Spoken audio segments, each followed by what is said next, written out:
वायु सीमा उल्लंघन की कोशिश की है और हमारी एयरफोर्स के लड़ाकू विमान ने चीनी हेलीकॉप्टर को वापस खदेड़ दिया है। आपको बता दें, एलएसी के पास चीनी हेलीकॉप्टर को रोका गया। एयरफोर्स के लड़ाकू विमानों ने चीनी हेलीकॉप्टर को वापस भेजा। लद्दाख में चीन ने वायु सीमा उल्लंघन की कोशिश की और उसे रोक दिया गया है। और देखिए जरा, सिक्किम में बुरी तरह से पिटने के बाद अब चीन की लद्दाख में यह हरकत और हमारे एयरफोर्स के लड़ाकू विमान ने इस हरकत को नाकाम कर दिया।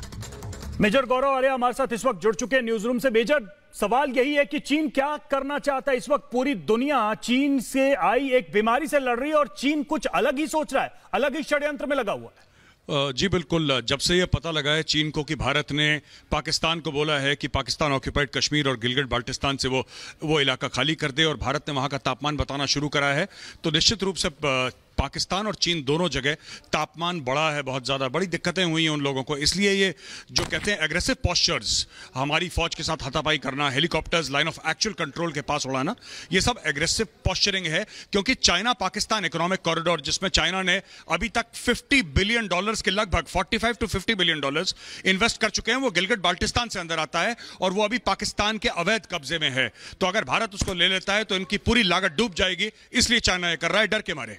जी मेजर, सिक्किम में बुरी तरह पिटा चीन, उसके बाद लद्दाख में ये कोशिश, तो चीन और पाकिस्तान कुछ कर नहीं पा रहे, सिर्फ बौखलाहट दिखा रहे हैं अपनी। अभी कुछ कर भी नहीं सकते क्योंकि चीन जो एक जमाने में बड़ा ताकतवर होता था 2-3 महीने पहले, अब पूरी दुनिया की नजर उस पर है और लोग सवाल जवाब उठा रहे हैं, हिसाब मांग रहे हैं चीन से। तो चीन ज्यादा कुछ नहीं कर पा रहा। अगर अभी ऐसा कुछ हुआ होता तो चीन से बड़े बड़े बयान आ चुके होते। छोटी मोटी हरकतें चीन करता रहेगा अपना प्रेजेंस दिखाने के लिए कि हम यहाँ पे हैं, हम खड़े हुए हैं। चीन ऐसी छोटी मोटी हरकतें करता रहेगा। लेकिन आप देखिए, अगर इंडिया पाकिस्तान का बॉर्डर होता या फिर लाइन ऑफ कंट्रोल होता तो अभी तक कई गोलियां चल चुकी होती, गोले बरस चुके होते। लेकिन चाइना का लाइन ऑफ एक्चुअल कंट्रोल है, अभी तक एक भी गोली नहीं बची। जो हाथापाई हुई वो हुई, जो हेलीकॉप्टर उड़ा वो उड़ा, लेकिन अभी तक कोई सीरियस चीज नहीं हुई। क्योंकि चीन को भी पता है कि भारत के ऊपर और भारतीयों के ऊपर गोली चलाना फिर बहुत महंगा पड़ सकता है इस एरिया में। इसलिए चीन भी हल्का फुल्का जो है अपना एहतजाज, अपना ऑब्जेक्शन दर्ज कर रहा है। चीन ज्यादा कुछ करने की हिम्मत नहीं पड़ रही चीन की। लेकिन खबर यह भी आ रही है कि सीमाओं के साथ साथ रणनीतिक तौर पर भी चीन जो है भारत के खिलाफ काफी कुछ अंदर तक घुसने की कोशिश कर रहा है।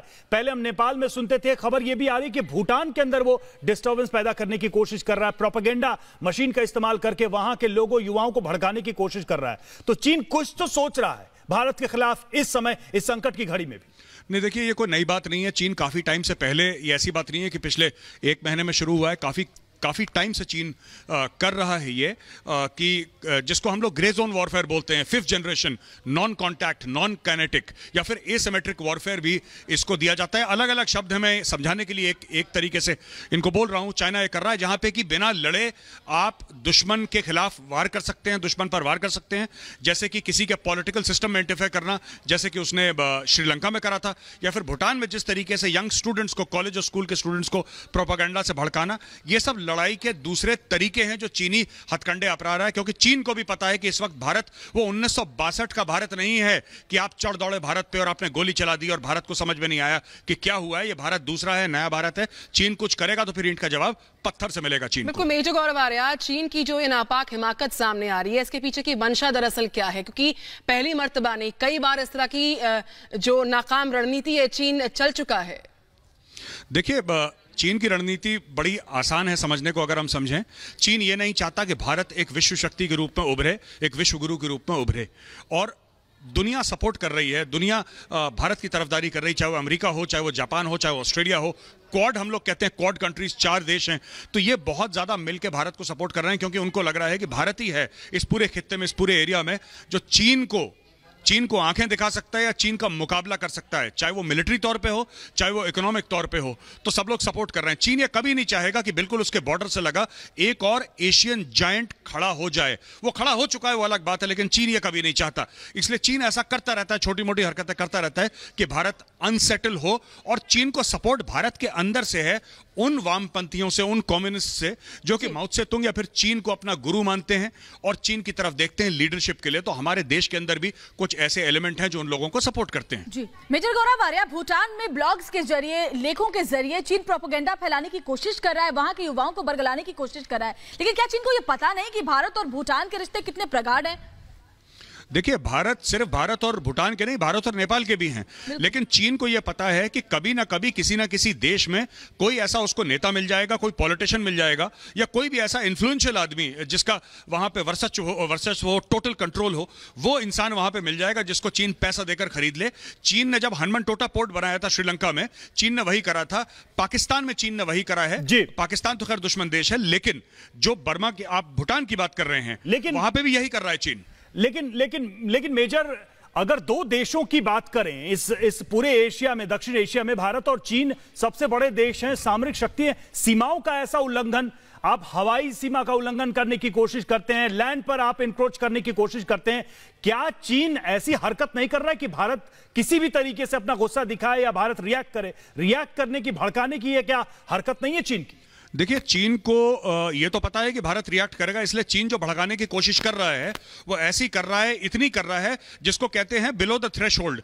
यानी कोई ऐसी हरकत मत करो जिससे भारत भड़क जाए, लेकिन छोटा मोटा काम करते रहो। हमारे साथ जनरल जीडी बख्शी साहब जुड़ चुके हैं और मैं जनरल जीडी बख्शी सर के पास जाना चाहूंगा। जनरल जीडी बख्शी सर, मैं आपसे यह पूछना चाहूंगा सर, ये चीन जो हरकतें कर रहा है, चॉपर्स को 14 कोर का एरिया सर, लद्दाख का भली भांति परिचित है इस एरिया से, इस एरिया में चीन ने लाइन ऑफ एक्चुअल कंट्रोल्स के पास अपने हेप्टर्स उड़ाए हैं और जैसी कि खबरें मिली हैं, भूटान में भी वो कोशिश कर रहा है किसी तरीके से लोगों को भड़काना, यूथ को भड़काना। इसको आप किस तरीके से लेते हैं सर, क्या समझते हैं आप इससे?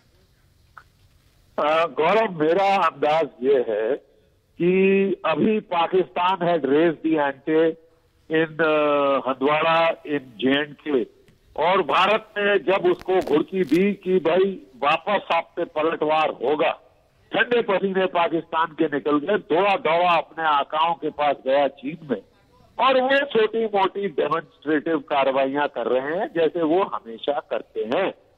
याद रहे कि बालाकोट के दौरान भी all that they did was कहीं धक्का मुक्की और कहीं पे हेलीकॉप्टर फ्लाइट, छोटी मोटी ट्रांसग्रेशन, तिब्बत के अंदर कुछ एक्सरसाइजेस, मिलिट्री एक्सरसाइजेस, जिसको उनकी अखबारों ने बढ़ा चढ़ा के बोला, दैट वाज ऑल। गौरव, इस बॉर्डर पे 1967 के बाद लाइव फायर नहीं हुआ है, for a very good reason कि चाइना को अच्छी तरह से जवाबी कार्रवाई हुई, उनका काफी जानी माली नुकसान हुआ था, तो वो जानते हैं कि अब मजाक नहीं रहा। 1962 और 2020 के अंदर लाखों लीटर पानी बह चुका है ब्रह्मपुत्र से। जी सर, मेरा आपसे दूसरा सवाल है। जी, मेरा आपसे दूसरा सवाल यह है सर कि क्या चीन करना चाह रहा है ये एग्रेसिव पेट्रोलिंग करके लाइन ऑफ एक्चुअल कंट्रोल के पास, एग्रेसिव अपनी हेप्टर की सॉर्टीज करके, ये क्या मैसेज इंडिया को पास करना चाह रहा है? क्योंकि मैसेजिंग में चीन बहुत पुराना खिलाड़ी है सर, मैसेजिंग करता रहता है बीच बीच में ये सब हरकतें करके, क्या मैसेजिंग करना चाह रहा है? यही है मैसेजिंग, केवल और केवल यही है कि चीन इस वक्त सब जगह बड़े आक्रामक तेवर दिखा रहा है। ये ध्यान रहे गौरव, साउथ चाइना सी में उसने वियतनाम की फिशिंग बोट सिंक करी, ताइवान के खिलाफ एक्सरसाइज पे एक्सरसाइज कर रही है उसकी एयरफोर्स और नेवी, और जापान के खिलाफ सेंकाकू आइलैंड में वो पंगे ले रहा है। उसने दायरन से अपना जो एयरक्राफ्ट कैरियर ग्रुप था, बैटल ग्रुप लियोनिंग का, उसमें एक एयरक्राफ्ट कैरियर, 2 डिस्ट्रॉयर, 2 फ्रिगेट, एक सपोर्ट शिप उठा के ताइवान के खिलाफ पीछे भेजा और वहां पे एक्सरसाइज शुरू कर दी। ये घुड़कियां तो सब जगह दे रहा है, but whether China wants to fight on all front, ये उनकी बेसिक डॉक्ट्रिन के खिलाफ है जो कहती है ओनली वन स्ट्रेटेजिक डायरेक्शन। इस वक्त अमेरिका का अत्यधिक दबाव है उसके ऊपर। आई डोंट थिंक ये चीनी बड़े शौकीन है हर जगह बेस करने में जी, और उनको लगता है कि जी सर, दिमाग में ख्याल आता है कि जब कोरोना से दुनिया लड़ रही है और इतना ज्यादा प्रेशर है चाइना के ऊपर, कई कंट्रीज ने तो लगभग अपना बिल भेज दिया कि साहब इतने $1 बिलियन हमारा हर्जाना आप भरिए। कंट्रीज सवाल पूछ रही हैं, इंटरनेशनल कोर्ट ऑफ जस्टिस जाने की बात कर रही हैं चाइना को, we will bring China to justice का एक नारा पूरी दुनिया में गूंज रहा है। इसके बाद भी चाइना के पास इतनी बैंडविड्थ है कि ये छोटी छोटी हरकतें करे भारत के ऊपर प्रेशर डालने के लिए? देखिए, चाइना जो है अपने आप को दुनिया को बताना चाहता है कि it is beyond the international court of justice, beyond the UN, क्योंकि वहां तो वो बैठा वीटो पावर लेके बैठा है और उसे कोई उससे एक पैसा नहीं निकाल सकता, ये सोच के चीन बैठा है। अब ये देखना है कि दुनिया कितना चिढ़ती है चीन से और कितना दुनिया को तंग कर लेता है चीन, क्योंकि देखिए कोविड के दौरान केवल 2 देश आक्रामक मिलिट्री कार्रवाइयां कर रहे हैं, एक है चीन, दूसरा उसका पिछले लग्गू पाकिस्तान। मीडिया में ये भी अटकलें लगाई जा रही थी कि चीन शायद सोच रहा है कि कोरोना का फायदा उठाकर वो ताइवान को हड़प ले और उसके साथ साथ उसके पीछे लग्गू पाकिस्तान भारत पे हमला करेगा और नॉर्थ कोरिया साउथ कोरिया पे, ये अटकलें मीडिया में लगाई जा रही थी। मैं नहीं समझता कि चीन अभी ऐसी भारी गलती करेगा, क्योंकि दुनिया बहुत चिड़ी हुई और ये पाकिस्तान अकेला पड़ जाएगा, क्योंकि ये सबसे ज्यादा छलांगे ये मारते हैं। इनको लगा कि कोरोना एक मौका है कि ये भारत को तंग करें, फिर से टेररिज्म शुरू करें और शायद भारत कोरोना को संभालने में इतना व्यस्त है कि पाकिस्तान को कुछ कर नहीं पाएगा। I think they have been disabused, क्योंकि अब उनके F-16 उड़ रहे हैं, उनके JF-17 उड़ रहे हैं, बिकॉज उनको काउंटर स्ट्राइक का भय पड़ गया। जी धन्यवाद सर, बहुत बहुत। मेजर गौरव आर्या, सवाल यह भी कि डोकालाम में मुंह की खाई थी चीन ने। आपको याद होगा उस वक्त रक्षा मंत्री ने सदन के अंदर भी फटकार लगाई थी चीन को, फिर भी चीन जानबूझ के हिमाकत करता है। वायु सीमा का उल्लंघन करने के पीछे क्या मंशा, क्या मकसद आपको समझ में आती है मेजर? देखिए, मसल फ्लेक्सिंग चीन करता आया है, मैसेजिंग, जैसे मैं जनरल जीडी बख्शी सर से बात कर रहा था, मसल फ्लेक्सिंग चीन करता आया है और आगे भी करता रहेगा। और चीन की मंशा सिर्फ यही है कि भारत को बैकफुट पे रखे। सारी दुनिया चीन के पीछे पड़ी हुई है इस वक्त, और भारत को बैकफुट पर रखने का एक और कारण है कि जब से गिलगिट बाल्टिस्तान और पीओके, जहां से कि China Pakistan economic corridor Pakistan के अंदर घुसता है, जब तक भारत ने उसके ऊपर मालिकाना हक जताया है और ये बोला है कि एरिया हमारा है, पाकिस्तान से बोला है खाली कर दो, तब से चीन को यह लग रहा है कि हमारे जो 45 से लेकर $50 बिलियन जो हमने खर्च करे पाकिस्तान में, वो निश्चित तौर पर भारत ने जो फैसला लिया और जो कदम उठाया उसकी अपनी एक अलग चिड़, और साथ ही पाकिस्तान को लेकर भी चीन की चिंता है कि उसके हितों का कहीं एक तरीके से खात्मा ना हो जाए जो उसने पाकिस्तान से लगा रखी है। बहुत बहुत शुक्रिया आपका हमसे जुड़ने के लिए, हमसे बातचीत करने के लिए गौरव।